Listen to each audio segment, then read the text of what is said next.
Ele era tímido, mas adorava carnaval. Ele foi um dos maiores escritores brasileiros, mas quase tomou bomba em língua portuguesa. Ele nasceu na Terra da Garoa e é o segundo autor brasileiro mais estudado no país, só atrás de Machado de Assis. Vocês já sabem de quem eu estou falando, não sabem? No vídeo de hoje eu vou falar do inigualável, inclassificável e inimitável Mário de Andrade.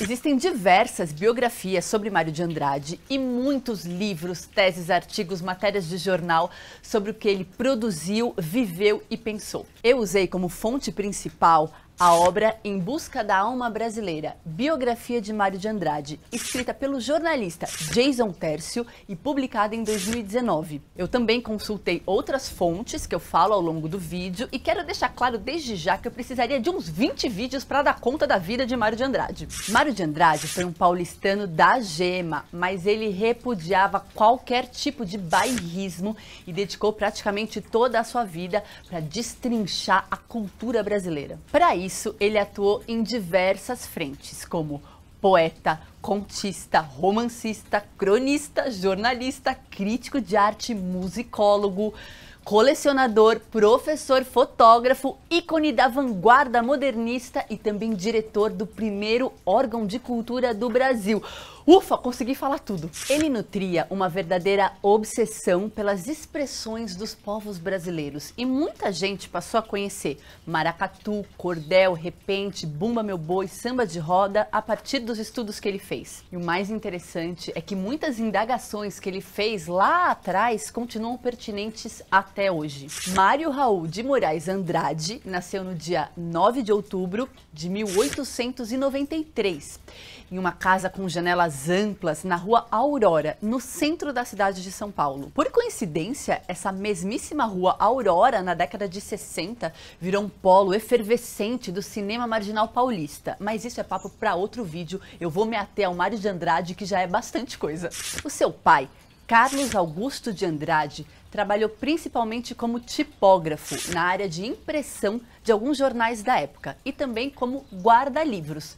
Guarda-livros, gente, não tem nada a ver com literatura, é uma expressão que se usava para profissionais de contabilidade. Antes do casamento com Maria Luísa de Moraes Andrade e do próprio nascimento de Mário, seu pai escreveu alguns poemas quando era jovem e também fez uma longa viagem para o interior de Goiás. Ele inclusive escreveu um diário sobre essa viagem.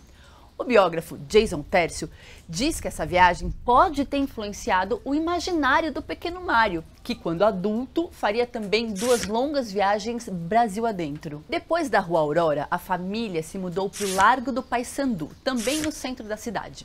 Na época, essa era uma região bem misturada, com residências familiares, pensões, uma casa de tolerância, ou seja, um bordel, padarias e botecos e também um salão onde toda semana havia apresentações de música e teatro. A família de Mário de Andrade era bem católica e eles gostavam de caminhar até a paróquia de Nossa Senhora da Conceição de Santa Ifigênia, uma igrejinha colonial que tinha missa todos os dias. Inclusive, a mãe de Mário costurava, junto com uma tia que morava com eles, as túnicas dos coroinhas. Ela também fazia roupas e distribuía para os pobres em asilos, orfanatos e nas ruas.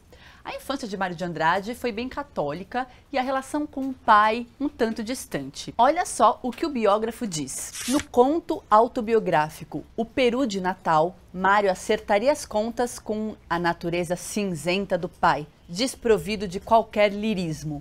Em outro conto, Vestida de Preto, o personagem central diz que seu pai foi sempre insuportável, incapaz de uma carícia. Será que Mário de Andrade chegou a saber que seu pai escreveu poemas quando jovem? Provável que não. Bom, com 7 anos, em 1900, Mário estava matriculado no grupo escolar da Alameda do Triunfo, ali perto da Rua Aurora. Ele passou de forma meio anônima esses primeiros anos de escola, era uma criança como as outras. Ele começou a mostrar toda a sua curiosidade e inteligência depois de 1905, quando ele começou o curso secundário no Ginásio do Carmo, dos Irmãos Maristas, na época um dos melhores colégios da cidade. A disciplina era rígida e um dos lemas da escola era: faça os alunos trabalhar. Quando se formou, Mário de Andrade ganhou uma medalha de ouro como melhor aluno na disciplina de português? Não, em instrução religiosa. E olhem que curioso, ele teve algumas notas baixas em várias outras matérias. Um ano depois de terminar o ginásio do Carmo, ele se matriculou na Escola de Comércio Álvares Penteado. Na época ele queria trabalhar com contabilidade, mas ele durou pouco nessa instituição. E vocês sabem o motivo? Mário de Andrade brigou com o professor de português.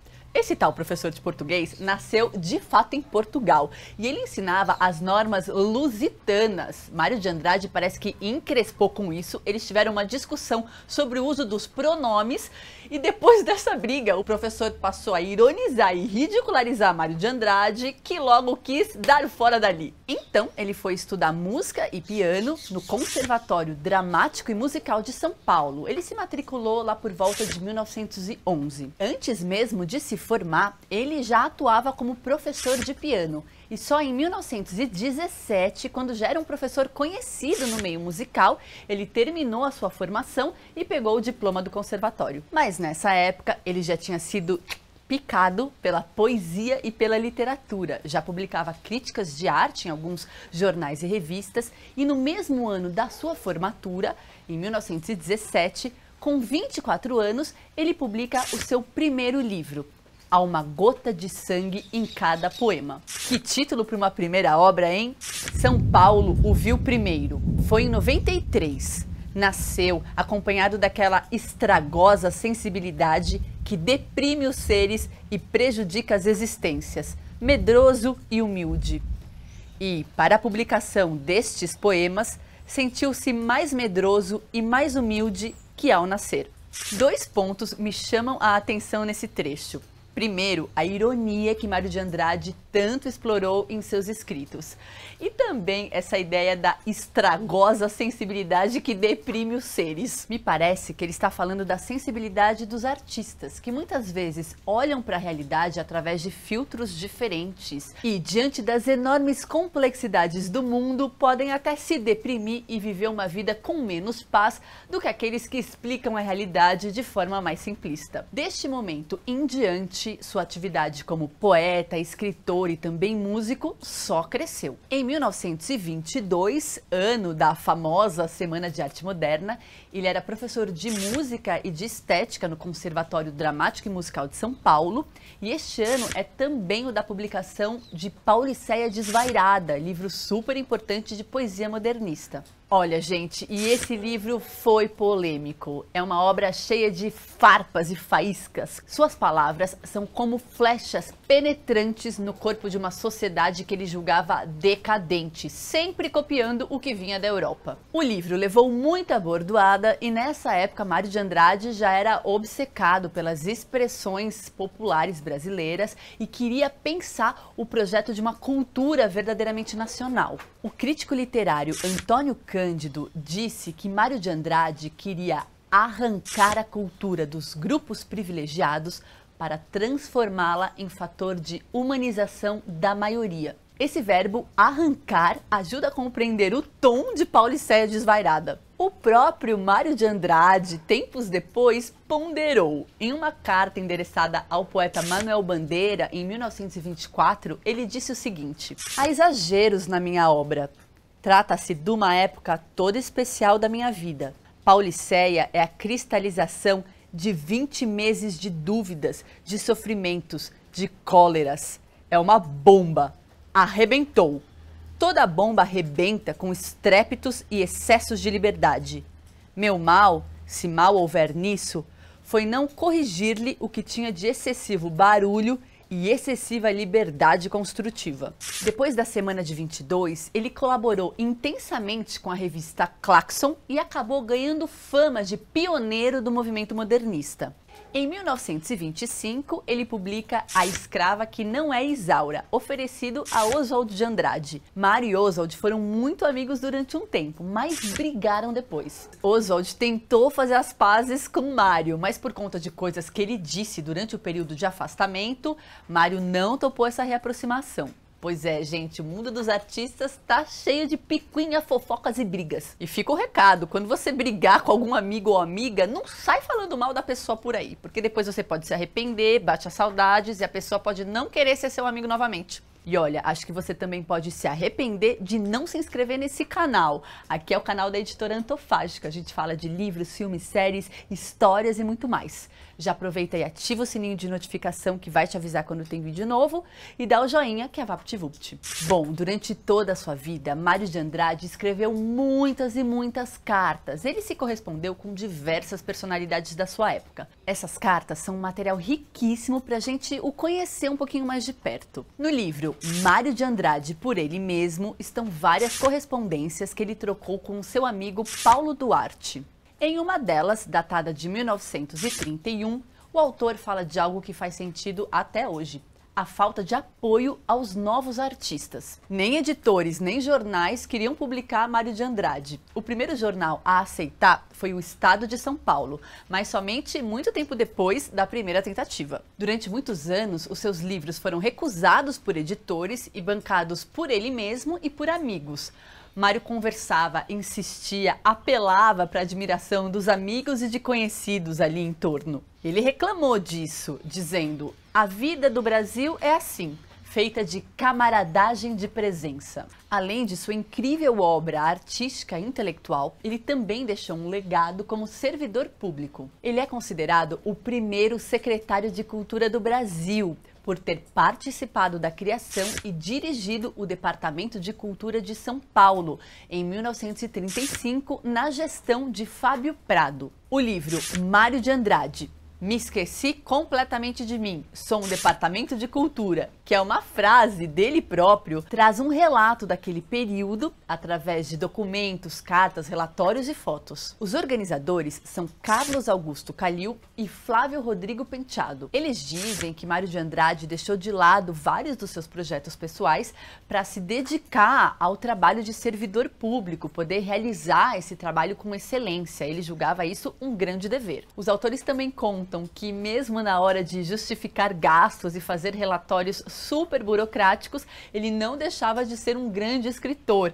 Ele escrevia de um jeito muito único. Este livro tem no centro a história do Departamento de Cultura de São Paulo, a tentativa de Mário de Andrade e de seu amigo Paulo Duarte, que trabalhava na prefeitura, de transformar a arte e o saber em um bem comum, acessível a todos, todas e todes. O objetivo era melhorar a qualidade e a quantidade da oferta cultural para a população, conjugando criações populares e eruditas. Mário queria incorporar as conquistas do modernismo à tradição da arte brasileira, e a ideia por trás do Departamento de Cultura era de que ele funcionasse como um protótipo, ou seja, se ele desse certo, poderia então existir um Instituto Nacional de Cultura. O autor levou várias ideias para o departamento, como as bibliotecas itinerantes que funcionariam dentro dos ônibus e os parques infantis a céu aberto. Algumas dessas ideias deram certo, outras não,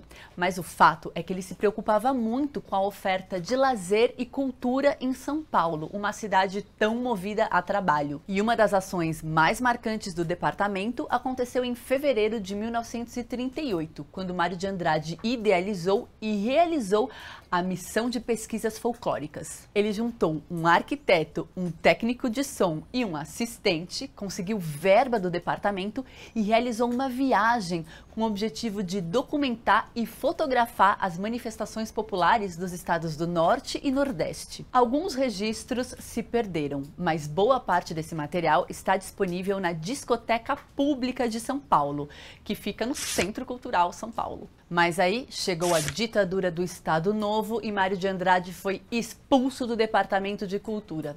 Nesse dia, ele começou a sentir uma tristeza que, dizem os mais próximos, só cresceu. Ele se mudou então para o Rio de Janeiro e só voltou para São Paulo em 1941. Tem momentos em que me toma um tamanho medo, pavor mesmo da morte. Não sei como diga, porque se está longe de ser medo de minha morte. Nem penso em mim. Eu tenho apenas um medo vago, mas nitidíssimo de que alguma coisa vá morrer.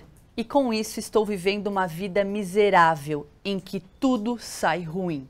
Essas palavras estão em sua última carta ao amigo Paulo Duarte, 9 dias antes dele morrer. Elas transmitem a inquietação e a angústia que ele estava vivendo nesse período. Mário de Andrade morreu em sua casa de um ataque cardíaco em 25 de fevereiro de 1945, aos 52 anos. Por conta das suas divergências com a ditadura de Getúlio Vargas, não houve nenhuma reação oficial significativa à sua morte. Com a publicação de seus poemas completos em 1955, um ano depois da morte de Getúlio Vargas, ele começou então a ser incensado como um grande herói da cultura nacional. Em fevereiro de 1960, a Biblioteca Municipal de São Paulo foi rebatizada Biblioteca Mário de Andrade.